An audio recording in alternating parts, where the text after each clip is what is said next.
Genetics में हम लोगों का लॉ ऑफ डोमिनेंस हो गया था ना, पहला नियम हो गया था। आज जो है हम लोग दूसरा नियम सीखते हैं, law of segregation.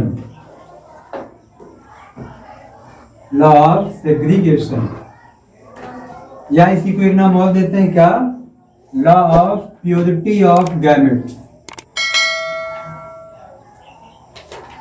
Purity of gametes, युग्मकों की शुद्धता का नियम। अब देखो इस नियम में होता यह है कि जब हम लोग किसी भी एक डोमिनेंस और एक रिसेसिव, कोई पेरेंट है, एक है डोमिनेंट और दूसरा क्या है, रिसेसिव, जब इस डोमिनेंट और रिसेसिव के बीच में क्रॉस करवाते हैं तो F1 जनरेशन में हमको कैसे मिलते हैं ऑर्गेनिज्म, डोमिनेंस वाले, है ना, यानी कि प्रभावी वाले। लेकिन अगर हम लोग इनका सेल्फ पॉलिनेशन करवाते हैं, यानी कि स्वपरागण, जब स्वपरागण कराते हैं तो यहां पे हमको F2 जनरेशन में, द्वितीय संतानी पीढ़ी में डोमिनेंस और रिसेसिव दोनों टाइप के इंडिविजुअल मिलते हैं। यही है हमारा क्या, लॉ ऑफ सेग्रीगेशन, यानी कि प्रभाविता का पृथक्करण का नियम। जब किसी प्रभावी और अप्रभावी जनकों के बीच में संकरण करवाया जाता है तो प्रथम संतानी पीढ़ी में प्रभावी लक्षण वाले पौधे प्राप्त होते हैं। लेकिन जब इनका हम लोग स्वपरागण कराते हैं तो द्वितीय जनरेशन में, दूसरे जनरेशन में इनका जो रेशियो होता है फिनोटाइप और जीनोटाइप का 3:1 के रेशियो में होता है। जीनोटाइप अनुपात कितना होता है इनका, 1:2:1, 1:2:1 का रेशियो होता है। फिनोटाइप रेशियो कितना होता है, 3:1। फिनोटाइप क्या था, जो लक्षण हमको फरिया जा रहा था, जो लक्षण हमको बाहर से दिख रहा था, वो क्या था, फिनोटाइप। और उसके लिए जेनेटिक लेवल पे क्या था, पूरा जीनोटाइप। समझ में आया? तो अब जो है इसमें आप लिखो, पहले आप एक्सप्लेन कर लेते हैं तब लिखते हैं, है ना। अब इसमें देखो ये हुआ था, उसको अलग कर दे रहे हैं यार, एग्जांपल इधर दे रहे हैं। हम लोग यहाँ पे टाल प्लांट लिए थे, है ना, इधर ड्वार्फ प्लांट। टाल के लिए क्या था हम लोग, जीनोटाइप का, हम लोग जीनोटाइप कैपिटल टी, इधर के लिए जीनोटाइप था स्मॉल टी। यहां से गैमेट हमारा निकल के आया था कैपिटल टी, इधर से गैमेट आया था स्मॉल टी। इन दोनों का किए थे क्रॉस, तो F1 जनरेशन में हमको क्या मिले थे, कैपिटल टी स्मॉल टी। कहने मतलब ये कैसे थे, टाल, सभी ये लंबे पौधे थे। लेकिन अब हम लोगों ने इनका करवा रहे हैं यहाँ पे सेल्फिंग, यानी कि सेल्फ पॉलिनेशन। जब सेल्फ पॉलिनेशन करवा रहे हैं तो एक बनाएंगे पनेट स्क्वायर, इसको हम लोग नाम देते हैं पनेट स्क्वायर, है ना। एक साइड मेल को डिनोट करते हैं, एक साइड फीमेल को। तो हमारे यहाँ पे गैमेट क्या बना, कैपिटल टी स्मॉल टी। इसमें कोई भी आप इसमें ले सकते हो, गैमेट यही सेम है। ये मेल का चिन्ह है, ये फीमेल का चिन्ह है। मेल के चिन्ह में ऊपर एरो लगा होता है, फीमेल के चिन्ह में नीचे प्लस लगा होता है। तो दोनों स्वपरागण हो रहा है, यानी कि दोनों का गैमेट क्या होगा, सेम होगा। जो गैमेट इसका है वही गैमेट इसका भी हो गया। इसका यहाँ पे कैपिटल टी, इधर कैपिटल, इसके साथ इसका क्रॉस किए तो ये है। अब इसको उठा के इसके साथ कैपिटल टी स्मॉल टी कर दिए, ये हो गया। अब इसको पकड़ेंगे, इसके साथ करेंगे कैपिटल टी स्मॉल टी, और इसका इसके साथ स्मॉल टी। इतनी बात समझ में आई? इसको मिटा दें,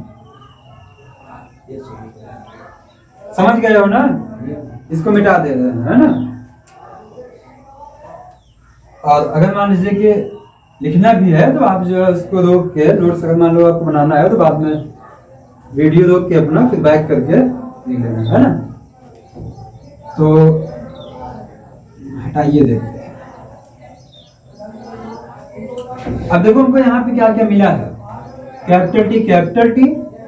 कैपिटल टी स्मॉल टी, फिर मिला है कैपिटल टी स्मॉल टी, फिर मिला है स्मॉल टी, इतना चीज मिला है।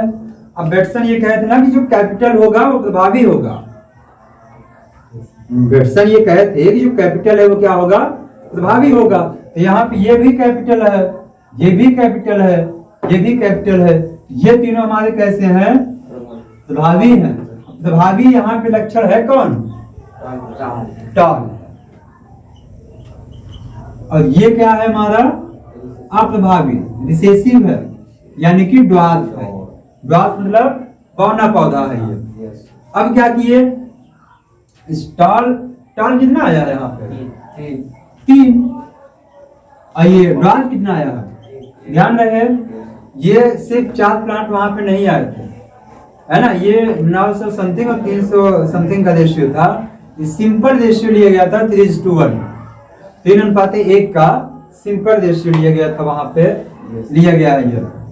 अब इस टॉल में देखो, क्या सभी टॉल एक जैसे हैं या अलग अलग है? ये वाला देखो अलग है, ये दोनों अलग है। ये हमारा क्या है, प्योर टॉल है ना। और ये क्या है, हमारा हाइब्रिड टॉल है।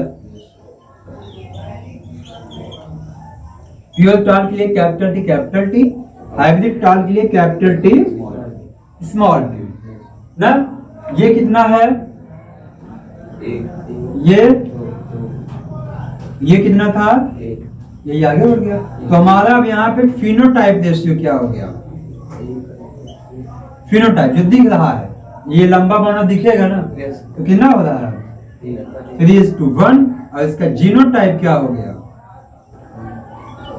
1:2:1। ठीक। आप एक चीज और देखो, यहाँ के जो शुद्ध हमारा पेरेंट यहाँ पे था कैपिटल टी, यहाँ पे था रिसेसिव वाला स्मॉल टी। लेकिन F1 जनरेशन में हमारा क्या आया था, कैपिटल टी स्मॉल टी। लेकिन जब हम लोग स्वपरागण कराए F2 जनरेशन के लिए, तो हमारा यहाँ पे देखो कैपिटल टी कैपिटल भी आ रहा है और स्मॉल टी भी आ जा रहा है, यानी कि प्योर फॉर्म में आ जा रहा है, शुद्ध फॉर्म में आ रहे हैं। इसलिए हम लोग इनको युग्मकों की शुद्धता का नियम भी कहते हैं। अब लिख लेना, इसमें लिखो प्रभावी एवं अप्रभावी, प्रभावी एवं अप्रभावी, थोड़ा तेज लिखना। प्रभावी एवं अप्रभावी गुणों वाले जनकों के बीच, गुणों वाले जनकों के बीच संकरण कराने पर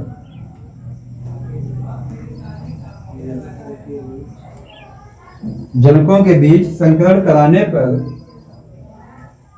प्रथम संतानी पीढ़ी में, प्रथम संतानीय पीढ़ी में प्रभावी लक्षण प्राप्त होता है,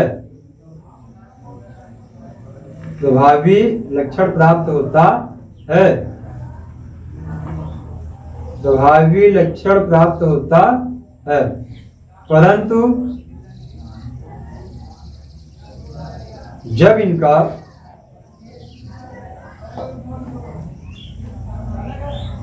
स्वपरागण होता है तो, परंतु जब इनका स्वपरागण होता है तो, परंतु जब इनका स्वपरागण होता है तो द्वितीय संतानी पीढ़ी में, द्वितीय संतानी पीढ़ी में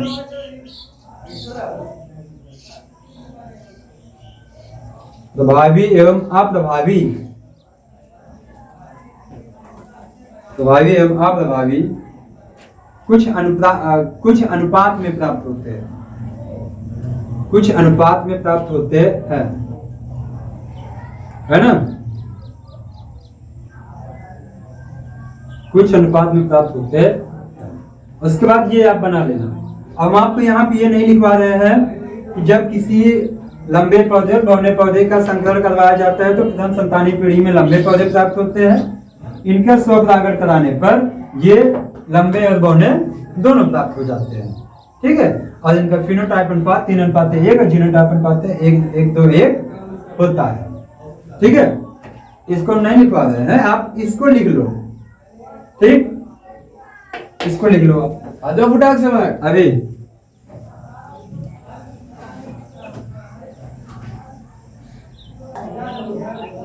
चलो इतना बात कर दो। तो इतना समझ में आया ना लाभ सेग्रीगेशन। एक नोट लिखो इसी में आगे, एक नोट लिखो। देखो मेंडल के ये दोनों नियम, मेंडल के भाई दोनों नियम, मेंडल के ये दोनों नियम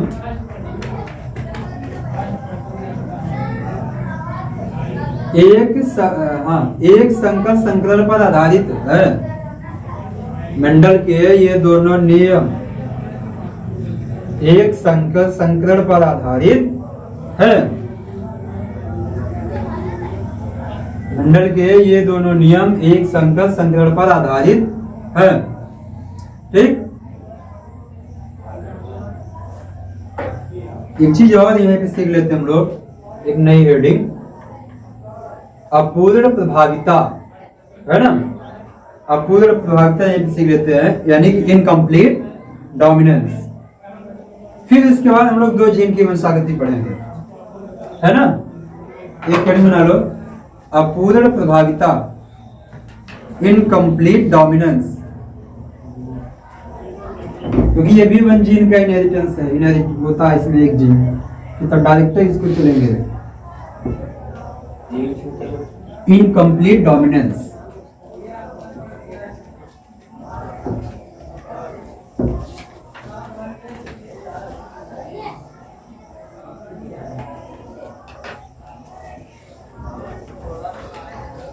इनकम्प्लीट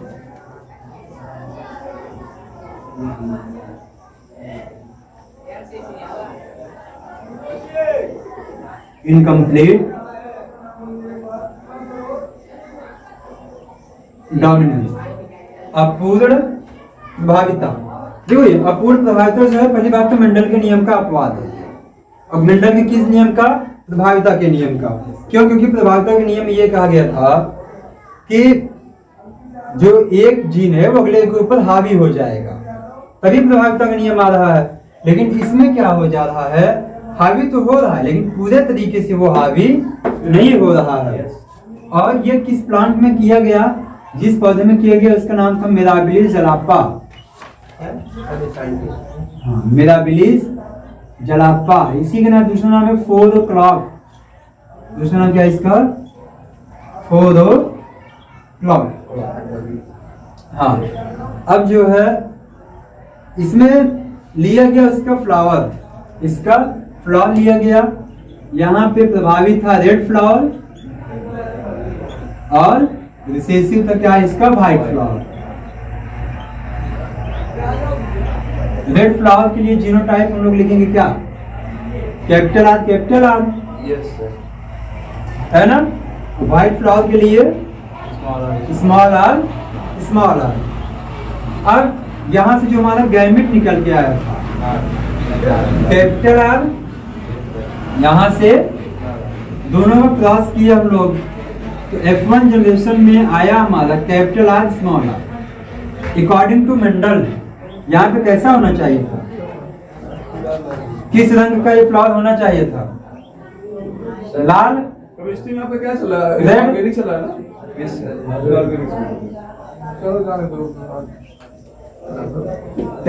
यहाँ पे होना चाहिए था? लाल, है ना। लेकिन यहाँ पे लाल नहीं होता है, तब कैसा हो जाता है? पिंक। ठीक, यही है अपवाद इसका, क्योंकि होना चाहिए था लाल। क्यों? क्योंकि लाल था यहाँ पे प्रभावी अकॉर्डिंग टू मेंडल, लेकिन ऐसा हो नहीं रहा है। कैसा हो जा रहा है? पिंक हो जा रहा है। क्यों? क्योंकि यहाँ पे रेड वाला भी करेक्टर आ जा रहा है और व्हाइट वाला भी करेक्टर आ जा रहा है, जिसका अगर दोनों को मिलने से कैसा हो जा रहा है? ये पिंक। अब इसका स्वपरागण कराए, सेल्फ पॉलिनेशन कराए। सेल्फ पॉलिनेशन पे हमको ये मिला capital R, small R, capital R, small R. ठीक, यहाँ पे capital R, capital R, capital R, small R, capital R, small R, small R, small R, जैसे पिछले किए थे। यहाँ पे आया capital R, capital R, capital R, small R, capital R, small R, small R, small R. अब देखो यहाँ पे कैपिटल आर क्या था? Red. Capital R, small R क्या है? और कैपिटल स्मॉल स्मॉल क्या है? Y Y. यानी कि ये कितना आया है? ये और ये इनका फिनोटाइप अनुपात क्या आया? लाल गुलाबी सफेद क्या आया? 1 2 1। और जीनोटाइप अनुपात क्या आया है? 1 2 1 तो है 1 2। यानी कि मंडल ये भी कहते ना कि जब उसके दूसरे पीढ़ी में उनका अनुपात 3:1 आता है फिनोटाइप, लेकिन जीनोटाइप कितना आता है? 1:2:1। लेकिन यहाँ पे ऐसा नहीं हो रहा है। मेंडल के अनुसार यहाँ पे पहली पीढ़ी में इसको आना चाहिए था रेड, लेकिन रेड नहीं आ रहा। कैसा आ रहा है? पिंक आ रहा है। और सेकंड जनरेशन में इसको 3:1 का रेशियो होना था फिनोटाइप में, 1:1 का होना था जीनोटाइप में, लेकिन ऐसा होता नहीं है यहाँ पे। तो ये है हमारा मेंडल के नियम का अपवाद। किसमें किया गया? मेरा जलापा में 4 o'clock कहते हैं। और ये क्या किया? रेड फ्लावर और व्हाइट फ्लावर का क्रॉस करवाया गया। इसमें लिखोगे कैसे?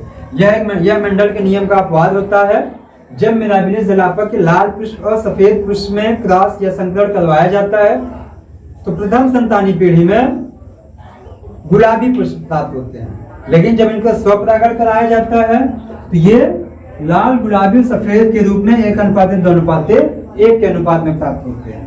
ठीक, ये पूरा हमारा क्या इनकम्प्लीट डोमिनेंस। ऐसा इसलिए होता है क्योंकि ये कैपिटल आर वाला स्मॉल आर के ऊपर पूरी तरीके से हावी नहीं हो पाता, इनकम्प्लीट तरीके से होता है।